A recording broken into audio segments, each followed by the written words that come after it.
matric পৰীক্ষা যেটো পৰীক্ষাক লৈ ক্লাছ 10 ৰ ছাত্ৰ-ছাত্ৰীসকল ভয়ভীত হৈ থাকে হে পৰীক্ষাত কি ৰচনা আহিব তাক লৈ ছাত্ৰ-ছাত্ৰীসকল বিশেষভাৱে চিন্তিত হয় নমস্কাৰ মই দিগবিজয় ফুকন আৰু তোমালোক সকলোৰে দিগবিজয় দাদা আৰু আজি মই তোমালোকৰ কাৰণে লৈ আনিছো মেট্ৰিক পৰীক্ষাত অহা আটাইবিলাক ৰচনা যিবিলাক আগৰ মেট্ৰিক পৰীক্ষাত অহা কোৱেশ্চন তোমালোকে এবাৰ চাই লোৱা ইয়াত কি কি আছে তোমালোকৰ 2026 ৰ মেট্ৰিক পৰীক্ষাটো ইয়াৰ পৰা অহা চান্সটো বহুত বেছি কিয়নো 2025 ৰ মেট্ৰিকৰ যিখিনি ৰচনা হেখিনি ইয়াৰ পৰা আহিছে ইয়াত আহিছে তোমাৰ জীৱনৰ লক্ষ্য এখিনি কিতিয়া আহিছে দেখিছা 1992 97 1999 2001 2002 2007 2013 2015 ত আহিছে ঠিক একেদৰে দৈনন্দিন জীৱনত বিজ্ঞানৰ প্ৰভাৱ কিতিয়া আহিছে তোমালোকে দেখিছা আৰু হেক আহিছে 2019 চনত তোমাৰ প্ৰিয় গ্ৰন্থখন হেকবাৰৰ কাৰণে আহিছে 2024 চনত আৰু কিতিয়া আহিছে তোমালোকে নিশ্চয় দেখিছাই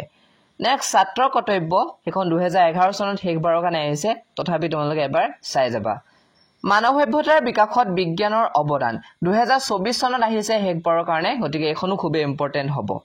অসমৰ প্ৰাকৃতিক সম্পদ তাৰপা নেক্সট আহিলে তোমালোকৰ তোমাৰ প্ৰিয় সাহিত্যিক এখনটো আগৰ পৰা আহিয়ে থাকে আৰু 2020 চনত হেকবাৰৰ কাৰণে আহিছে অসমৰ বনজ সম্পদ 2000 চনতে আহিছে অসমৰ কুটিৰ শিল্প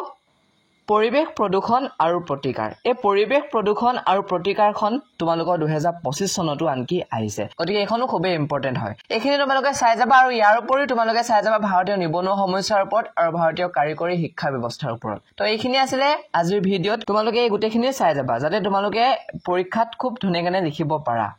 এইখিনি ভালকে পঢ়ি গলে তোমালোকে খুব ধুনীয়াকৈ 8 নম্বৰ তোমালোকে গোটাব পাৰিবা ৰচনাৰ পৰা নহলে তোমালোকে যদি এইখিনি পঢ়ি নোযোৱা তেতিয়া হলে তোমালোকে পৰীক্ষাত বেলেগৰ বহি চাই থাকিব লগিয়া হ'ব হে তোমালোকে যিমান পাৰে এইখিনি তোমালোকে নিজে প্ৰেক্টিস কৰি যাবা আৰু ভালকৈ লিখিবলৈ চেষ্টা কৰিবা এয়া আছিল আজি ভিডিঅ যদি ভিডিঅ চাই ভাল পালে তেলে ভিডিঅ লাইক কৰি দিবা আৰু মোৰ চেনেলটো সাবস্ক্ৰাইব কৰি কাষত থকা বেল আইকনটো প্ৰেছ কৰি অল কৰি দিবা ধন্যবাদ